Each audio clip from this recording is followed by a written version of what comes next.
नमस्कार दोस्तों, कैसे हैं आप सब। आज मौसम बड़ा खुशनुमा है। करीबन 10 डिग्री के आसपास टेम्परेचर है, 10 डिग्री सेल्सियस।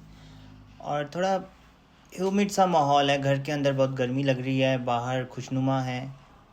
तो इसलिए आज खिड़की थोड़ी ओपन रखी है, तो आपको थोड़ा सा शोर बर्दाश्त करना पड़ेगा। उसके लिए मैं माफ़ी चाहता हूँ। तो हमने करेज टू बी डिसलाइक की जो फर्स्ट नाइट है वो कंप्लीट कर ली है, जिसमें हमें काफ़ी बेहतरीन चीज़ें सीखने को मिली। कई सारी चीज़ें हमें समझ आई कि लाइफ के इस पर्सपेक्टिव को कैसे हमने देखना है। लोग चेंज कर सकते हैं या नहीं कर सकते, लोग गुस्सा खुद बनाते हैं या गुस्सा अंदर से आता है। ऐसी कई सारी चीज़ें कि ट्रॉमा एग्जिस्ट करता है या नहीं करता है, पास्ट एग्जिस्ट करता है या नहीं करता है। तो ये सारी चीज़ें हैं इस पूरे नाइट में डिस्कस हुई। तो इसके बाद जो हमने एंड किया था लास्ट चैप्टर में कि पास्ट डजंट एग्जिस्ट, और जैसे यूथ बोल रहा था कि वो कंक्लूजन ये निकला था कि पिछले नाइट में कि यूथ जो है नाखुश खुद से रहना चाहता है। वो उसे लगता है कि वह नाखुश तो है, चलो वो बदलना चाहता है, पर उसको फ़िलासफ़र के साथ बात करके उसको पता लगता है कि फ़िलासफ़र के पॉइंट ऑफ व्यू से कि वो नाखुश इसलिए है क्योंकि वो नाखुश रहना उसने अपने लिए चूज़ किया है, यानी उसका ये गोल है। और उसके कई तरह के इम्प्लीकेशंस हो सकते कि उसने वो गोल क्यों बनाया है। उनमें से एक था कि अगर आप एक नया लाइफस्टाइल चूज़ करते हो तो आपके लिए बहुत सारी समस्याएं हैं, नए लोग हैं, नई थ्योरीज़ हैं, नया काम है, तो हर पैर पे एक एंग्जाइटी है। तो आप उसको एंग्जाइटी भी कह सकते हैं, उत्साह भी कह सकते हैं।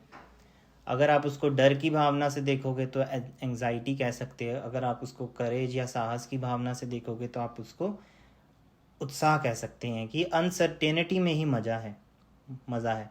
वैसे देखें तो अनसर्टेनिटी लाइफ में क्या करती है, डीबग करती है, नॉट डीबग, बग करती है हमें बहुत ज़्यादा। हमें स्ट्रेस आउट करती है कि यार इतनी अनसर्टेनिटी है, जॉब मिलेगी नहीं मिलेगी, ऐसी कई सारी चीज़ें हैं ना लाइफ में। रिलेशनशिप होगा, घर जा पाएंगे नहीं जा पाएंगे। तो चलो ये तो हैं, ठीक है, कई बड़ी जेन्युइन होती हैं, बट इन नटशेल और इन जनरल हम कह सकते हैं कि जो अनसर्टेनिटीज हमें बग ही करती। पर उसका जो एक और नज़रिया देखे तो uncertainty is something that keeps you alive. Like अगर आपको ये पता ही है कि कल क्या होगा, then you are not actually living. आप जी नहीं रहे हो, आप में एक एक्साइटमेंट नहीं है कि कल तो पता ही है क्या होगा। अब कोई हमें सरप्राइज़ देता है तो हमें अच्छा क्यों लगता है, बिकॉज हमें पता नहीं था और एकदम से हमें अच्छा लगता है कि भाई कोई तो लेके आया। तो वो उस तरह की अनसर्टेनिटी हमें बड़ी पसंद आती है। पर लाइफ हार्ड है, और जब लाइफ हार्ड है तो वो अनप्रडिक्टेबल है। जब अनप्रडिक्टेबल है तो अनसर्टेनिटी है, यानी अनप्रडिक्टेबिलिटी। तो उस केस में हम अनसर्टेनिटी को कैसे देखें, तो उसको हमें इस तरह से एक नज़रिया बनाना पड़ेगा कि साहस का नज़रिया यानी करेज का नज़रिया बनाना पड़ेगा कि जो भी हो ये तो होना ही है, इस पे मेरा कंट्रोल तो है नहीं। तो मुझे एक साहस का नज़रिया लेके इस पे चलना है, ना कि मैं इसको सोच के एंग्शियस हूँ।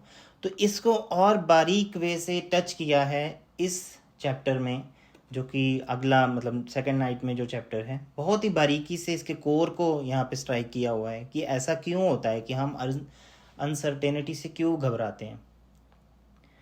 और इसी के साथ साथ जैसे यहाँ पे ये पता लगता है कि जो यूथ है वो बदलना नहीं चाहता क्योंकि वो हैप्पी नहीं है ना, ये तो क्लियर हो गया था। हैप्पी नहीं है इसका मतलब वो अपने आप को पसंद नहीं करता।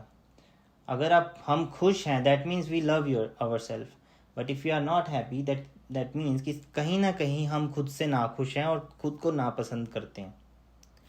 तो यही जो टाइटल है जो बुक का, वो हम वहाँ पहुँच रहे हैं कि करेज टू बी डिसलाइक्ड, यानी हमें अपने आप में वो एक साहस डेवलप करना है कि हमें कोई नापसंद भी करे तो हमें उसके साथ कैसे चलना है।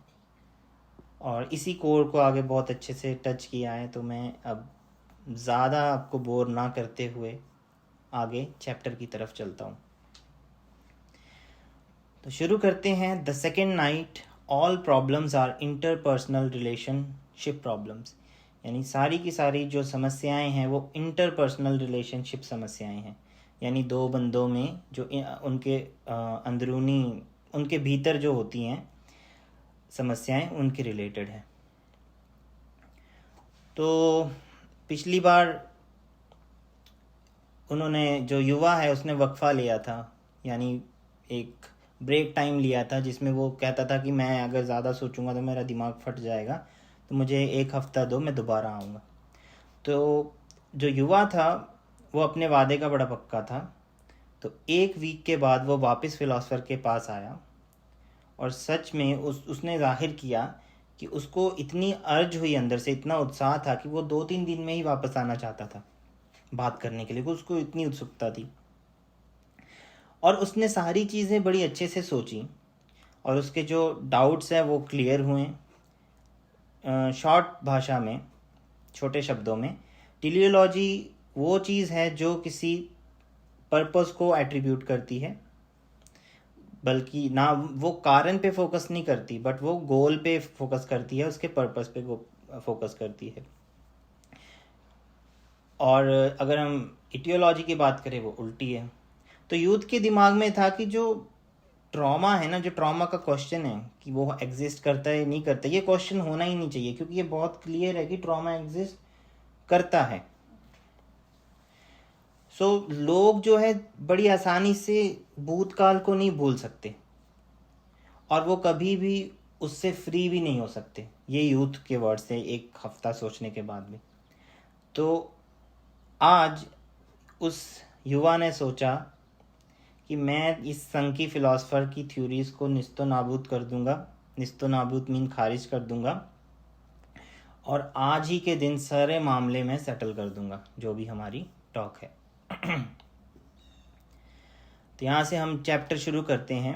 सेकेंड नाइट का first chapter, why you dislike your self, तुम खुद को नापसंद क्यों करते हो।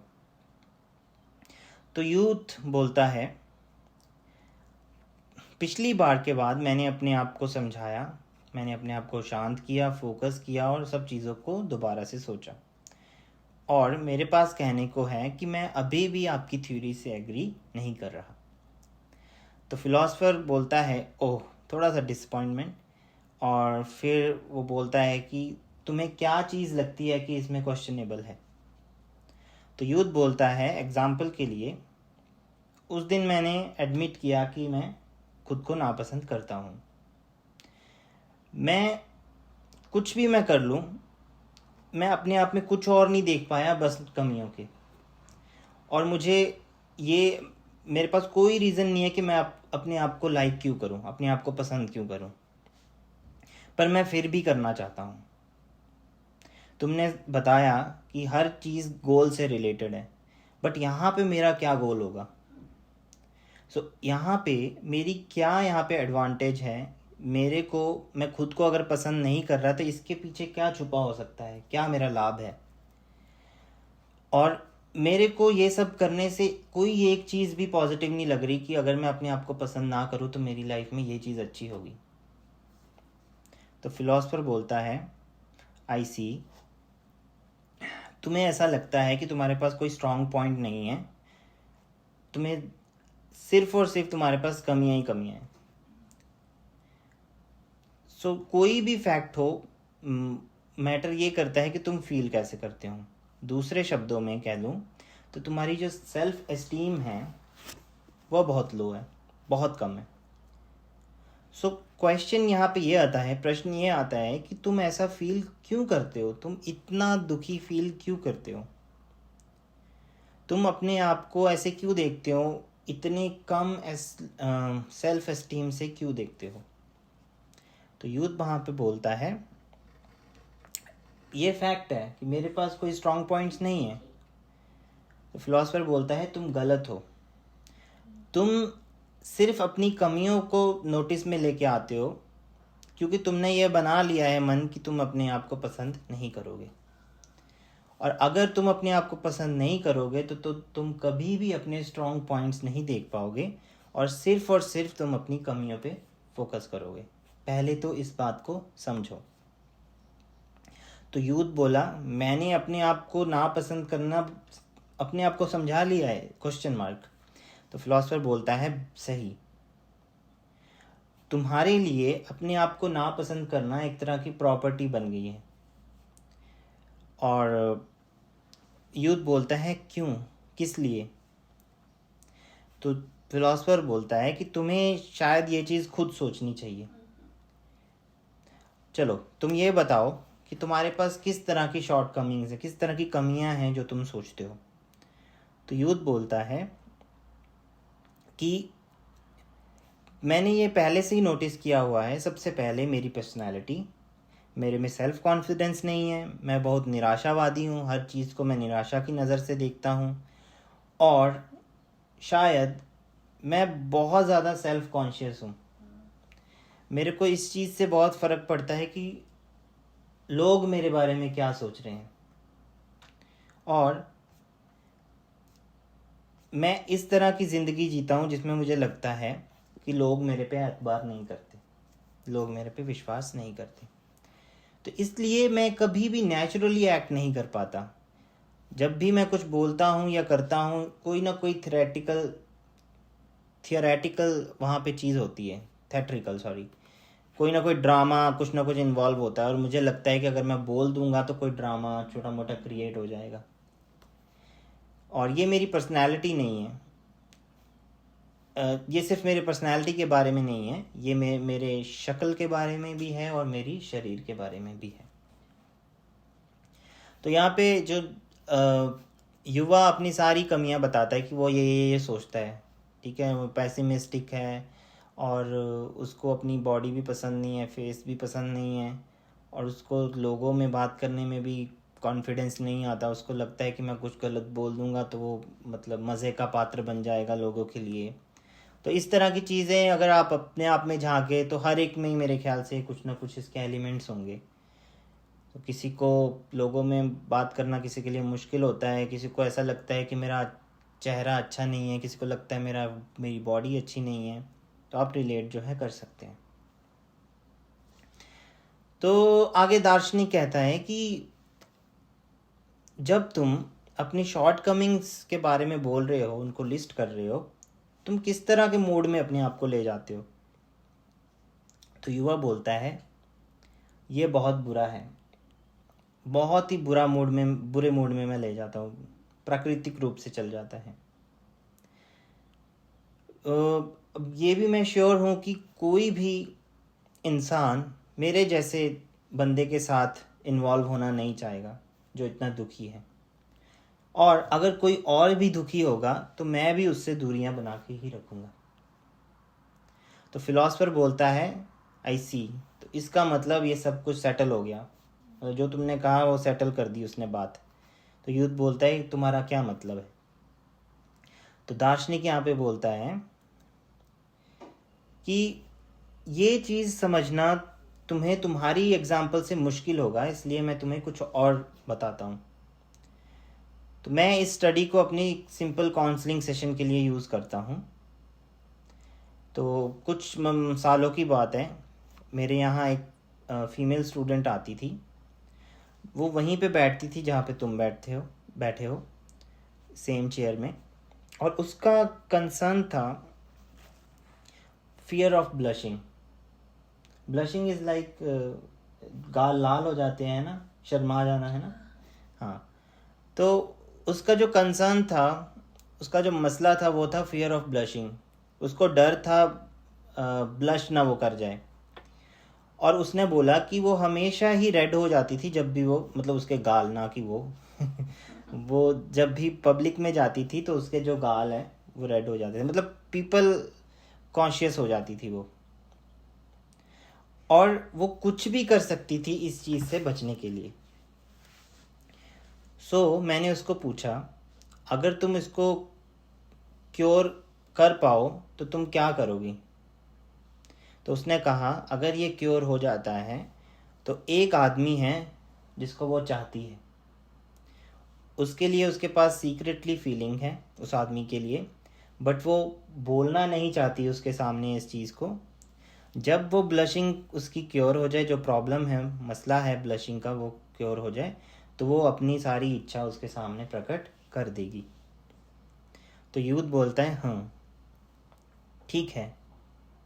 ये ऐसा लग रहा है जैसे मतलब किसी भी फीमेल स्टूडेंट का टिपिकल इशू है जिसके लिए वो काउंसलिंग लेने आती है। सो अगर उसने अपनी इच्छा जाहिर करनी है उसके लिए, तो पहले उसको ये ब्लशिंग की प्रॉब्लम को क्योर करना होगा। तो दार्शनिक बोलता है यहाँ पे, पर क्या यही होल केस है कि यही सारा मामला है? मेरा एक अलग ओपिनियन है। उसको वो इस फियर ऑफ ब्लशिंग में गई ही क्यों? उसको इस चीज़ से डर लगने ही क्यों लगा? और क्यों चीज़ें जो हैं वो ठीक नहीं हुई? इसलिए क्योंकि वो इस सिम्टम को चाहती थी, वो इस ब्लशिंग के सिम्टम को चाहती थी खुद से। ये उसी तरह से है जैसे यूथ जो है वो कहता है कि मैं खुश रहना चाहता हूँ, बट वो अंदर से खुद ही खुश रहने नहीं चाहता। यहाँ भी यही है कि वो फियर ऑफ ब्लशिंग को हटाना चाहती है, बट अंदर से वो खुद ही इसको बरकरार रखना चाहती है। तो यूथ बोलता है कि तुम ऐसा कैसे कह सकती हो, वही तो तुम्हारे पास आई कि मुझे क्योर चाहिए। तो फिलोसफर बोलता है, तुम्हें क्या लगता है कि सबसे डरावनी चीज़ उसके लिए क्या होगी, जो वो चाहती है कि मतलब हर चीज़ हो जाए पर ये चीज़ ना हो, ये चीज़ से वो भाग जाएगी जब भी होगी। तो वो है कि वो आदमी जो उसको रिजेक्ट कर सकता है। अगर उसने अपनी फीलिंग्स वहाँ पे प्रकट की, तो हो सकता है कि वो आदमी उसको रिजेक्ट कर दे। तो ये फैक्ट कि उसका जो प्यार है, जो उसने अभी तक बताया नहीं है, वो हर चीज़ उसके लिए नेगेटिव कर देगा। और वो किस चीज़ को स्ट्राइक करेगा? उसकी आई को। आई मतलब मैं को। और जब भी हम या कोई भी रिलेशनशिप में जैसे कोई ना कर देता है, तो हमारी जो आई है, जो ईगो है, वो हिल जाती है। हम अपनी वेरी एग्जिस्टेंस पे क्वेश्चन मार्क करने लगते हैं कि जैसे उसने हमारे अस्तित्व को ही नज़रअंदाज कर दिया सिर्फ इस एक बंदे ने, और हमें लगता है कि हम कुछ है ही नहीं, और पूरी दुनिया का पर्सपेक्टिव वहाँ भाड़ में चल जाता है, और एक बंदे के पर्सपेक्टिव के हिसाब से हम उस जीवन को जीने लगते हैं और हम दुखी हो जाते हैं। और ये जो एस्पेक्ट है, ये बहुत डीपली प्रेजेंट होता है एडोलेसेंस के प्यार में, जब वो पूरा नहीं होता प्यार। आपने देखा ही होगा, हर किसी ने ये महसूस किया ही होता है, 2-4 दिन या हफ्तों के लिए, महीनों के लिए। तो ऐसा नहीं करना है। अगर कोई आपको रिजेक्ट करता है, इसका मतलब उसके साथ आपकी ट्यूनिंग नहीं है, और आपके लिए दुनिया उतनी ही खुली है, उतनी ही पॉसिबिलिटीज़ हैं। कोई एक बंदा आपको मना करता है, इसका मतलब ये नहीं कि आप ख़त्म हो गए हैं, आपकी एग्जिस्टेंस ख़त्म हो गई है। दुनिया भरी पड़ी है, कोई आपके तलाश में ज़रूर कहीं ना कहीं बैठा है। तो ये फिल्मी डायलॉग हो गया। शाहरुख खान वाला। खैर, हाँ, तो मैं कह रहा था, this aspect is deeply present in adolescence unrequited love. तो ये जो एस्पेक्ट है, ये गहराई में रचा होता है एडोलेसेंस, यानी जो हमारे टीनेजर्स, जब भी हमारे जवानी हिट करती है लोगों को, और उसमें जो मुकम्मल प्यार नहीं होता, उस तरह के लोगों में ये जो भाव है वो डीपली रहता है। तो जब तक उसके पास ये डर है ब्लशिंग का, वो ये सोच सकती है, उसके पास एक ज़रिया है सोचने का, एक एस्केप प्लान है कि मैं उसके साथ इसलिए नहीं हो सकती क्योंकि मेरे पास ये डर है ब्लशिंग का। और it could end without her ever working up the courage to confess her feeling to him. पर और ये समाप्त हो सकता है,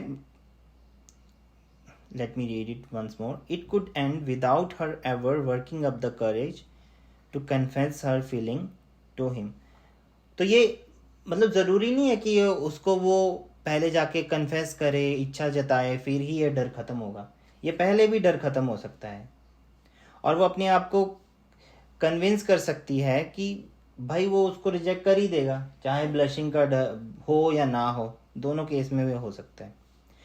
और वो इस पॉसिबिलिटी के साथ भी इस पॉसिबिलिटी के साथ रह सकती है, if only my fair of blushing had gotten better I could have, कि अगर मेरा जो डर है ब्लशिंग का अगर वो बेहतर हो जाता तो मैं ये कर सकती। मतलब उसके माइंड में एक कह लो इंटरनल लूप फंसा हुआ है इस चीज़ का। जैसे हम पहले भी वो बात कर रहे थे ना, एक लेखक की जो लिखना चाहता है पर वो लिख नहीं पा रहा, क्योंकि वो हमेशा एक पॉसिबिलिटी छोड़ना चाह रहा है कि मैं अगर कोशिश करूँ तो मैं इससे बेटर लिख सकता हूँ। तो इस केस में वो लड़की का दिमाग भी, वो लड़की खुद नहीं कर रही है ऐसा, पर उसका जो माइंड है वो उसको एक रीज़न हमेशा दे रहा है कि वो ये फेस नहीं कर पा रही कि अगर वो रिजेक्ट कर देगा तो क्या होगा। उसके लिए उसने एक और ड्रामा जो है बुन के रखा हुआ है अपने माइंड में, और वो है कि फियर ऑफ ब्लशिंग। तो यूथ बोलता है कि उसने फियर ऑफ ब्लशिंग को फैब्रिकेट किया है एक एक्सक्यूज़ के तरीके से, जो कि उसकी इनएबिलिटी है अपनी फीलिंग्स एक्सप्रेस करने के लिए। और यहाँ पे बड़ा अच्छा बोल रहा है कि वो एक तरीके से उसको इंश्योरेंस की तरह यूज़ कर रही है अगर वो उसको रिजेक्ट कर दे, कि चलो अगर रिजेक्ट कर दिया तो मैं ब्लेम तो डाल सकती हूँ किसी पे कि नहीं ये तो फियर ऑफ ब्लशिंग था, मैं पूरी कॉन्फिडेंट नहीं थी, ब्ला ब्ला ब्ला। बट एक्चुअल में वो यहाँ पे अगर ये एक्सेप्ट करे कि भाई हो गया तो हो गया, अब उसको पसंद नहीं तो नहीं है, क्या ही कर सकते हैं, तो उसको ब्लेम गेम डालने से अच्छा है कि आगे लॉजिकली बढ़े। बट उसका दिमाग कुछ इस तरह की चीज़ें बुन रहा है। तो फिलोसफर बोलता है हाँ तुम इस तरीके से भी इसको बोल सकते हो। तो यूथ आगे बोलता है कि ये एक बहुत अच्छी इंटरप्रिटेशन है, बहुत अच्छी व्याख्या है, पर ये अगर सच में केस होता तो कोई तो रास्ता होता कि जो उसकी हेल्प कर पाता। वो उसको साइमल्टेनियसली चाहिए, एक डर की ब्लशिंग का डर उसको साइमल्टेनियसली चाहिए, और वो दुखी भी उसी बात से है। सो इसका मतलब उसके जो दुख हैं, उसकी जो मुश्किलें हैं वो कभी ख़त्म नहीं होंगी। तो फिलोसफर आगे बोलता है यही है जो मैंने उसको कहा कि फियर ऑफ ब्लशिंग तो बड़ा आसान है उसका इलाज। और उसने बोला रियली, सचमुच। अब एक तरीके से फिलोसफर और उस लड़की की बातचीत है वो बता रहे हैं। तो फिलोसफर ने बोला कि उसको बोला कि फियर ऑफ ब्लशिंग तो क्योर किया जा सकता है, पर उस लड़की ने बोला सच में। तो फिलोसफर आगे बोलता है कि मैं इसको क्योर नहीं करूँगा। तो लड़की बोलती है क्यों? तो मैंने बोला तो ये बहुत अच्छा है कि आपका जो फियर ऑफ ब्लशिंग है उसके कारण से तुम ये एक्सेप्ट कर सकती हो अपने लिए डिससेटिस्फैक्शन। ठीक है, अगर आपको फियर ऑफ ब्लशिंग है, तुम्हें एक इनपुट आ रही है कि यार फियर ऑफ ब्लशिंग है और मैं अपने आप से सेटिस्फाइड नहीं हूँ, और उसी के साथ साथ तुम जो अपने इर्द गिर्द संसार है उससे भी डिससेटिस्फैक्शन महसूस कर सकती हो।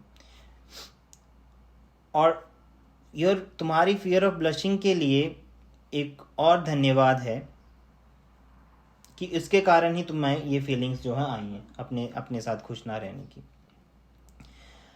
तो वो आगे आगे बोलता है तो और क्या कर सकते हैं, वो लड़की कहती है और क्या कर सकते हैं। तो आगे फिलोसफर बोलता है अगर मैंने इसको क्योर कर दिया तो और तुम्हारी सिचुएशन में कोई भी चेंज नहीं आया तो तुम क्या करोगी?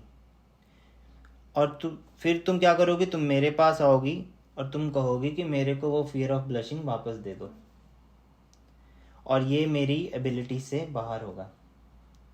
तो यहाँ पे बड़ा ही अच्छा पॉइंट यहाँ पे फिलोसफर ट्रिगर कर रहा है कि अगर वो क्योर भी कर दे फियर ऑफ ब्लशिंग को, और उसने देखा कि यार फियर ऑफ ब्लशिंग तो गया पर अभी भी ज़िंदगी में कुछ चेंज नहीं हो रहा, तो वो लगेगी कि वही अच्छा था, क्योंकि कुछ चेंज होने से तो और ही चीज़ें बढ़ी ना, तो पहले वाला ही अच्छा था। तो यूथ बोलता है तो फिलोसफर बोलता है कि उसकी जो कहानी है वो जैसे आमतौर पे होती है वैसी नहीं है। जो स्टूडेंट्स हैं जो एग्ज़ाम्स के लिए प्रिपेयर करते हैं उनकी लाइफ में क्या होता है कि अगर मैं एग्ज़ाम पास कर जाऊंगा तो मेरी ज़िंदगी बड़ी ज़बरदस्त होगी। जो कंपनी के वर्कर हैं वो सोचते हैं कि अगर मैं ट्रांसफ़र कर लूँगा कहीं नई जगह में, तो बहुत अच्छी ज़िंदगी होगी। पर अगर ये सारी इच्छाएं भी मुकम्मल हो जाएं, क्या फिर भी कुछ सिचुएशन चेंज होती है? नहीं। तो यूथ बोलता है हाँ बिल्कुल सही, ऐसा होता नहीं है। मन में हम बहुत सोचते हैं कि यहाँ जाके ज़िंदगी आसान होगी। है। तो दार्शनिक बोलता है, जब एक क्लाइंट मेरे पास आया और उसने रिक्वेस्ट की फियर ऑफ ब्लशिंग से क्योर की, तो मुझे उसके सिम्टम्स नहीं क्योर करने चाहिए। सिम्टम्स ये हैं कि उसको फियर ऑफ ब्लशिंग है। तो जो रिकवरी है, अगर मैं सिम्टम क्योर करता हूँ तो रिकवरी बहुत ज़्यादा मुश्किल होगी। सो एडलरियन साइकोलॉजी के हिसाब से, that is the Adlerian psychology way of thinking about. हाँ, तो एडलरियन जो मैंने ऊपर कहा, ये एडलरियन साइकोलॉजी के हिसाब से बिल्कुल सही बैठता है। तो यूथ आगे बोलता है, तो तुम क्या करोगे? तो तुम उसको पूछोगे भाई तुम्हें क्या चीज़ दिक्कत दे रही है, और फिर तुम उसको ऐसे ही छोड़ दोगे? तो दार्शनिक बोलता है, उसके पास उसके अंदर कॉन्फिडेंस ही नहीं है, और वो बहुत ही ज़्यादा डर में है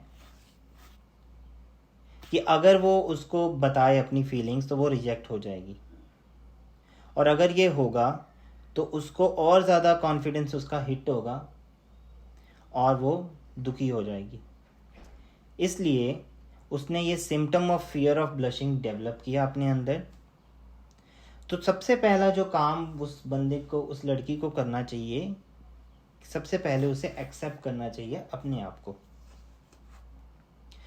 और रिगार्डलेस ऑफ आउटकम, यानी इस पे डिपेंड नहीं करता कि आउटकम क्या होगी, उसे एक साहस का स्टेप आगे लेना चाहिए, एक करेजफुली स्टेप जो है आगे लेना चाहिए। तो एडलरियन साइकोलॉजी में इस तरह की अप्रोच को एनकरेजमेंट बोलते हैं। तो यूथ बोलता है एनकरेजमेंट।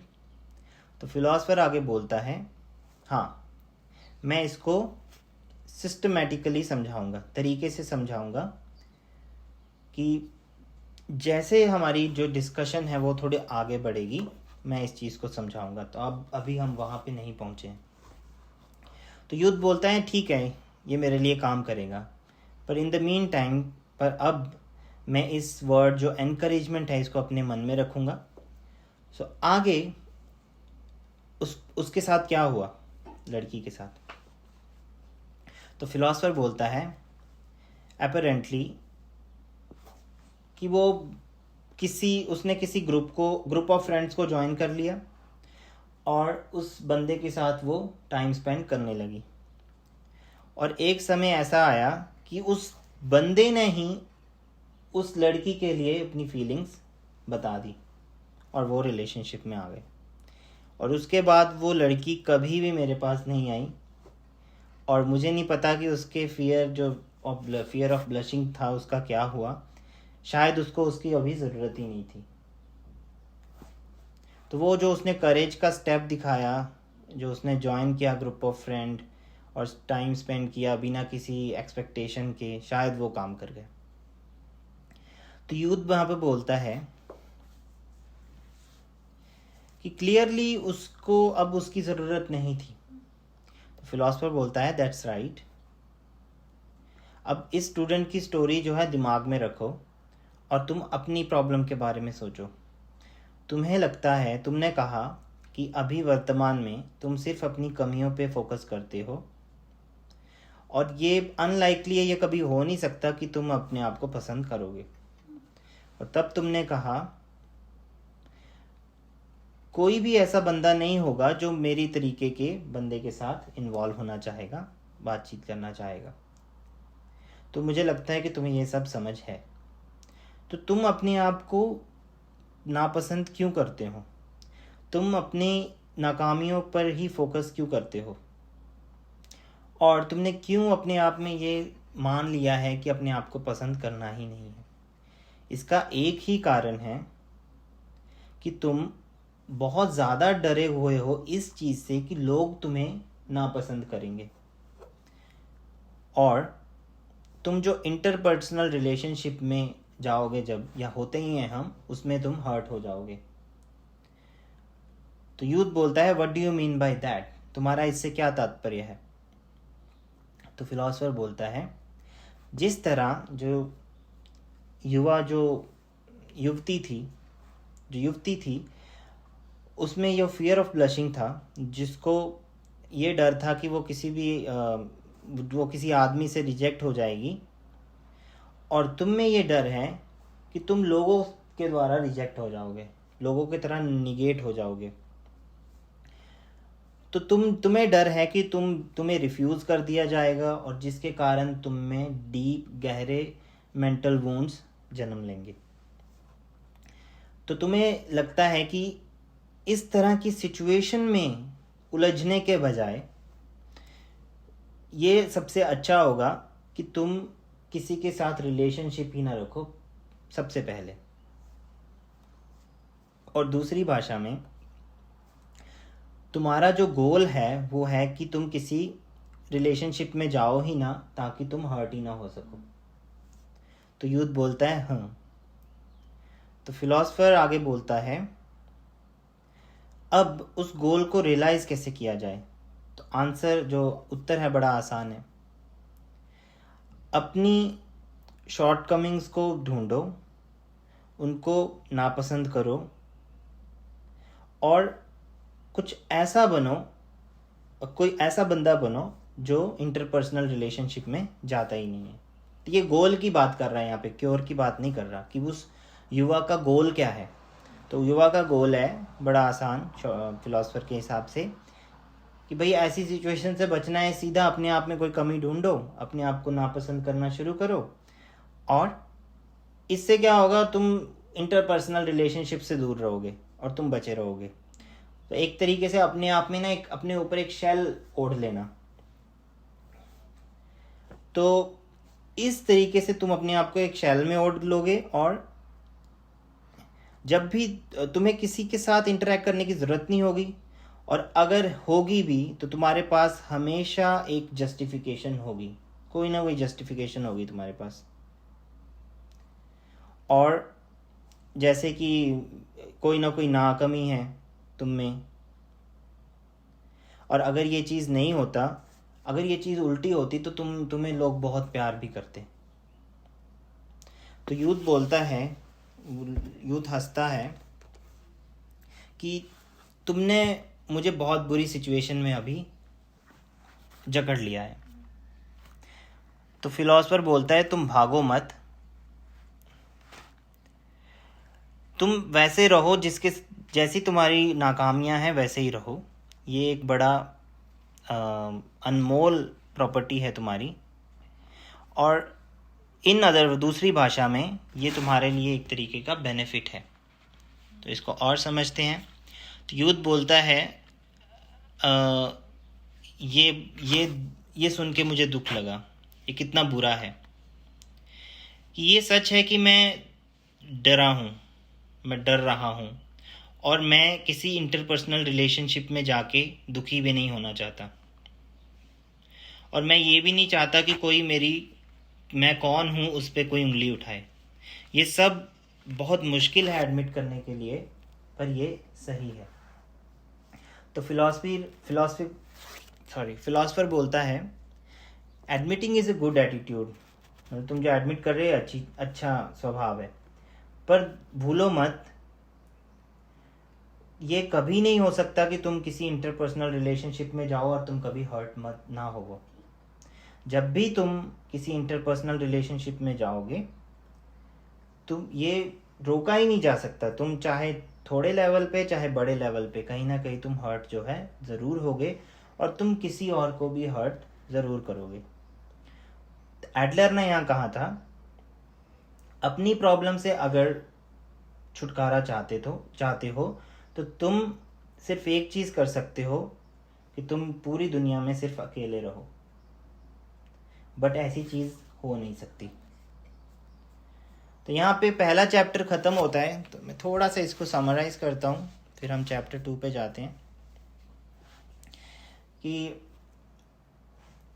ये सारे जो डायलॉग थे उनमें हमें ये पता लगा कि उस लड़की, मतलब जो भी हम करना चाहते हैं ना, हमें लगता है कि हम करना तो चाहते हैं बट कर नहीं पा रहे, तो कहीं ना कहीं हमारे माइंड ने एक शेल बना के रखा हुआ है जो हमें खुद नहीं पता लगता कि भाई वो हमें ही खुद को रोक रहा है आगे बढ़ने से। वो रेडी नहीं है इस चीज़ को एक्सेप्ट करने में। जैसे अब यूथ की ही बात है, उसको डर लगता है कि लोग उसके बारे में क्या कहेंगे, जो भी इंटरप्रिटेशन थी, जो भी व्याख्या, मतलब जो डीप निचोड़ निकल के आया बाद में, कि उसको लगता है कि अगर मैं कुछ बोलूं, पहले तो जो डेवलप हो गया बचपन से जैसे बंदे का कि हाँ उसको मुश्किल होती है बात करने में लोगों से, पर वो अभी भी नहीं कर रहा, तो इसका मतलब वो कैरी ऑन फॉरवर्ड कर रहा है। मतलब उसने एक शेल बना लिया हुआ है अपने लिए और वो रेडी नहीं है क्रिटिसिज्म सहने को, क्योंकि उसको लगता है कि अगर उस क्रिटिसिज्म होगा तो वो जो मेंटल वूंड्स है वो उसको सहार नहीं पाएगा।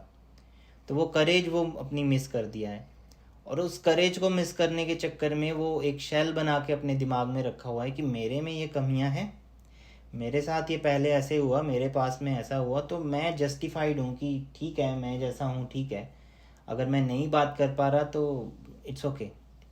पर वो नाखुश भी है अपने आप से इस चीज़ को एक्सेप्ट करने के बावजूद भी। तो फिलॉसफर के हिसाब से उसको इस फियर से बेसिकली लड़ना है कि अगर लोग उसको नापसंद करेंगे तो उससे कैसे उसने मुकाबला करना है। और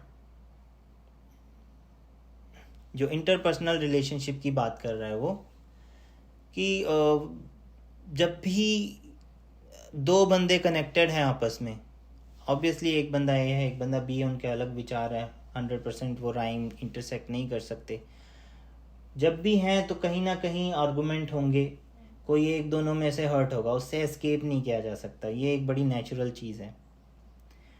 तो ये तभी हो सकता है अगर इस दुनिया में सिर्फ हम ही जिए, अकेले ही हों एडलर के हिसाब से, पर ये तो सीन है नहीं। अगर ये सीन नहीं है इसका मतलब हमें इस तरह के माहौल को कैसे डील करना है ऐसा अपने आप को बनाना चाहिए कि लोगों की ओपिनियन को भी हमें नापसंद, अगर वो हमें नापसंद करते हैं, लोगों की ओपिनियन ऐसी है, तो हमें उसको सुन लेना चाहिए और आगे बढ़ना चाहिए। तो आगे अगला जो चैप्टर है वो है all problems are interpersonal relationship problems. जो सारी की सारी समस्याएं हैं वो इंटरपर्सनल रिलेशनशिप की समस्याएं हैं। तो यूथ आगे कंटिन्यू करता है कि रुको, अगर हम किसी प्रॉब्लम से छुटकारा चाहते हैं तो हम क्या करें, सिर्फ अकेले रहना शुरू कर दें? तुम्हारा इससे क्या मतलब है? अगर हम अकेले रहें तो ऐसा नहीं होगा कि हम बहुत लोनली हो जाएंगे? तो बहुत ही सही वाजिब सवाल है, सीधा स्पष्ट रूप से हमारे दिमाग में आता है। तो दार्शनिक कहता है कि अकेला होना, ये बड़ी मतलब बढ़िया लाइन है, मैं इंग्लिश में पढ़ता हूँ, being alone is not what makes you feel lonely. यानी जब आप अकेले रहते हो वो एक ऐसा मोमेंट नहीं है कि जब आप लोनली फील करते हो, दोनों शब्दों का खेल है, ठीक है। अकेला, अब लोनली क्या है? अकेलापन। अकेलापन दोनों तरीके से हो सकता है, अकेलापन खालीपन, ठीक है। अकेलापन अच्छा भी हो सकता है, अकेलापन बुरा भी हो सकता है। तो जो अकेला रहना है वो ये नहीं डिसाइड करता कि तुम अकेला महसूस करोगे। तो loneliness is having other people and society and community around you and having a deep sense of being excluded from them. Loneliness का मतलब है, जो अकेलेपन का मतलब है, कि तुम्हारे इर्द गिर्द लोग, सोसाइटी या कम्युनिटी है, बट फिर भी तुम उनसे एक्सक्लूडेड फील करते हो, उनसे तुम जुड़े हुए नहीं फील करते हो। तो अकेला महसूस होने के लिए भी हमें दूसरे लोगों की ज़रूरत है। कितना अच्छा मतलब बताया हुआ है कि ये तभी हो सकता है जब दैट इज़ टू से, मतलब ये कहने की बात है कि सोशल कंटेक्स्ट में जो आदमी है वो इंडिविजुअल बन जाता है। मतलब इंडिविजुअल भी एक तरीके से अकेला है। सो यूथ बोलता है, अगर तुम सच में अकेले हो और तुम यूनिवर्स में सिर्फ अकेले ही हो, तो तुम ये इंडिविजुअल जो है वो फील नहीं करोगे और इसलिए तुम अकेलापन भी महसूस नहीं करोगे। तो यहाँ पे ना कई इंग्लिश के कई सारे वर्ड्स हैं, अलोन, लोनली, इंडिविजुअल। तो सबका जो घूम फिर के मतलब अकेलापन ही है, बट अलग अलग कॉन्टेक्स्ट है यहाँ पे। ये हमें यहाँ पे समझना पड़ेगा कि अगर आप सच में अकेले हैं और इस दुनिया में अकेले हैं और फिर आप इंडिविजुअल नहीं फील करोगे और आप लोनली भी नहीं फील करोगे। उसका बड़ा सीधा सा मतलब है, क्योंकि लोनली इंसान तब फील करता है जब उसके इर्द गिर्द लोग हो और उनसे वो एक्सक्लूडेड, अलग महसूस करता है। अगर वो है ही अकेला तो लोनलीनेस का मतलब ही क्या है। तो फिलोसफर बोलता है यही जो कंसेप्ट है लोनलीनेस का, अकेलेपन का, वो वहाँ पे पैदा ही नहीं होगा अगर ऐसी दुनिया हो तो। क्योंकि तुम्हें लैंग्वेज नहीं चाहिए होगी, तुम्हें लॉजिक नहीं चाहिए होगा, तुम्हें कॉमन सेंस भी नहीं चाहिए होगा, पर ऐसी चीज़ इम्पॉसिबल है। अगर तुम किसी ऐसे आइलैंड में पैदा होते हो या चले जाते हो जिसमें कोई इंसान नहीं है, तो तुम्हारे मन में एक चाहत रहेगी कि उस सागर के पार कोई है मेरे जैसा। और तुम अकेले जो रातें गुजारोगे और तुम्हारे जो कान हैं हमेशा किसी की सांस लेने की आवाज़ को सुनने में हमेशा उत्सुक रहेंगे। तो जितनी देर कोई बाहर है तुम अकेलेपन से हॉन्ट होते रहोगे, अकेलापन तुम्हें खाता रहेगा, डिस्टर्ब करता रहेगा। तो यूथ यहाँ पे बोलता है कि क्या तुम इस चीज़ को रिफ्रेश कर सकते हो, कि इस चीज़ को ऐसे रिफ्रेश कर सकते हैं कि अगर हम कोई भी अगर यूनिवर्स में अकेला ही रहे तो उसकी जो प्रॉब्लम्स है वो ख़त्म हो जाएंगी। तो फिलोसफर बोलता है इन थ्योरी यस, पर एडलर इसको और अच्छे तरीके से बोलता है। एडलर बोलता है कि all problems are interpersonal relationships problem. So youth बोलता है क्या तुम दोबारा बोल सकते हो? तो फिलोसफर बोलता है हम इसको जितनी मर्जी बार इसको रिपीट कर सकते हैं, all problems are interpersonal relationship problems. एक कंसेप्ट है जो एडलरियन साइकोलॉजी के जड़ में बसा है, all problems are interpersonal relationship problems. अगर सारी इंटरपर्सनल रिलेशनशिप इस दुनिया से चली जाएं, जिसका मतलब है हम अकेले रह जाए यूनिवर्स में और सारे लोग चले जाएं, ख़त्म हो जाएं, तो सारी की सारी जो प्रॉब्लम्स हैं वो ख़त्म हो जाएंगी। तो यूथ बोलता है दैट्स ए लाई, ये झूठ है, ये जस्ट एक एकेडमिक बातें हैं, कुछ प्रैक्टिकल बातें नहीं हैं। तो फिलोसफर बोलता है बिल्कुल सही, हम इंटरपर्सनल रिलेशनशिप के बिना रह ही नहीं सकते। जो ह्यूमन है अगर वो एग्जिस्ट कर रहा है तो उसके एसेंस में छुपा हुआ है interpersonal relationship. Living completely separate from other is in principle impossible, यानी किसी और के बिना रहना इन प्रिंसिपल बिल्कुल असंभव है। जैसे तुम बता रहे हो if one could live all alone in the universe is unsound, कि अगर हम ऐसा सोचें कि पूरी दुनिया में हम सिर्फ अकेले ही रहें तो ये बड़ी बेतुकी बात लगती है। तो आगे युवा बोलता है कि ये इशू नहीं है जो मैं कह रहा हूँ, इंटरपर्सनल रिलेशनशिप सच में हो सकती है प्रॉब्लम एक बहुत बड़ी, ये मैं एक्नॉलेज करता हूँ। पर अगर आप ये कहें कि सब कुछ ही इंटरपर्सनल रिलेशनशिप के कारण होता है तो ये एक बड़ी एक्सट्रीम पोजीशन है, या आप सब कुछ एक ही बात पे बोल रहे हो।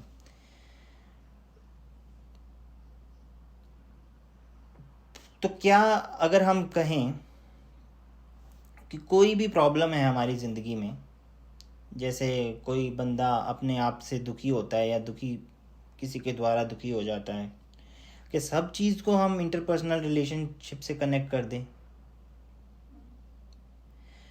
और फिलोसफर बोलता है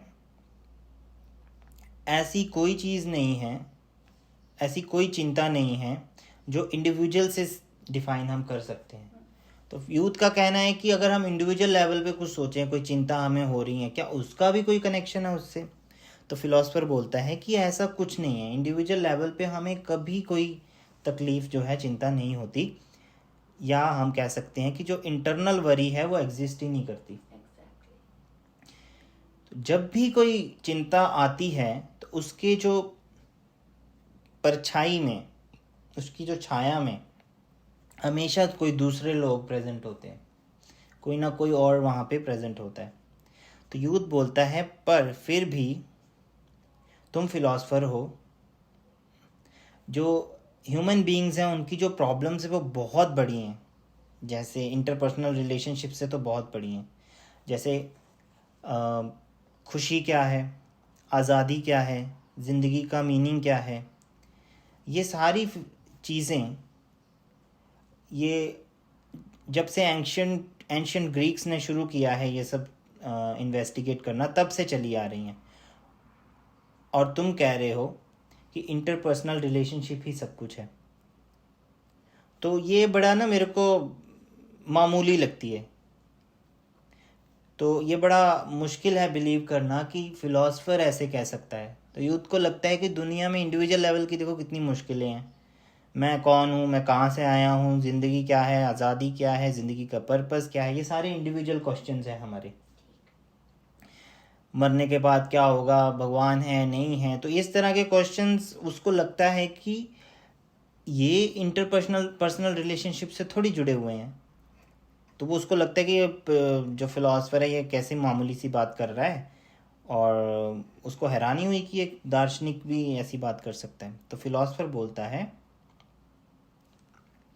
इसका मतलब है कि मुझे और अच्छे तरीके से चीज़ें क्लियर करनी पड़ेंगी। तो यूथ बोलता है हाँ कृपया कीजिए। अगर आप कहेंगे कि आप एक फ़िलासफ़र हैं तो आपको चीज़ें अच्छे से एक्सप्लेन करनी ही पड़ेंगी, और अदरवाइज़ ये कोई सेंस नहीं बयां करती। तो फिलोसफर बोलता है कि तुम बहुत ज़्यादा डरे हुए हो इंटरपर्सनल रिलेशनशिप को लेके, इसलिए तुम अपने आप को नापसंद कर रहे हो। You have avoided interpersonal relationship by disliking your self. तो तुमने क्या किया है, तुमने बड़ा अच्छा सोल्यूशन ढूंढा। अगर तुम खुद को डिसलाइक करोगे तो तुम उन इंटरपर्सनल रिलेशनशिप से दूर भाग जाओगे। तो यहाँ पे चैप्टर जो ख़त्म होता है, बट इसके साथ एक छोटा सा फुटर है कि ये जो असर्शंस फिलोसफर ने बोले, इसके जो यूथ के कोर तक बहुत तगड़ा स्ट्राइक हुआ। तो उसके जो शब्द थे वो बड़ा अनडिनाइबल ट्रूथ बयान कर रहे थे, जिसने उसके दिल को चीर दिया। तो अब क्या करना था यूथ ने? तो उसको लगा कि कोई ना कोई तो मुझे ढूंढना पड़ेगा, इसकी काट ढूंढनी पड़ेगी कि जो प्रॉब्लम है वो तभी एग्जिस्ट करती हैं, एक्सपीरियंस करते हैं लोग, जब इंटरपर्सनल रिलेशनशिप की प्रॉब्लम्स हो। तो यूथ चाहता था इसकी कोई काट मुझे चाहिए। तो एडलर जो है ट्रिविलाइज कर रहा था लोगों के इश्यूज़ को। ट्रिविलाइज मतलब बड़ा ही सिंपल भाषा में एक्सप्लेन कर रहा था, ये तो ऐसे ही है, सीधी सी बात है, और जो प्रॉब्लम मैं सफ़र कर रहा हूँ वो बहुत ही गंभीर है, वो इतनी आसान नहीं है। तो इस नोट पे ये चैप्टर जो है ख़त्म होता है, और जो नेक्स्ट चैप्टर का नाम है वो है फीलिंग ऑफ इन्फीरियॉरिटी और सब्जेक्टिव अजम्पशंस। तो ये हम पढ़ेंगे अगली वीडियो में, और इसमें हम और जानेंगे जो ये कंसेप्ट बोल रहा है, all problems are interpersonal relationships problem. तो तब तक के लिए टेक केयर, बाय बाय, फिर मिलेंगे नए वीडियो में। Take care.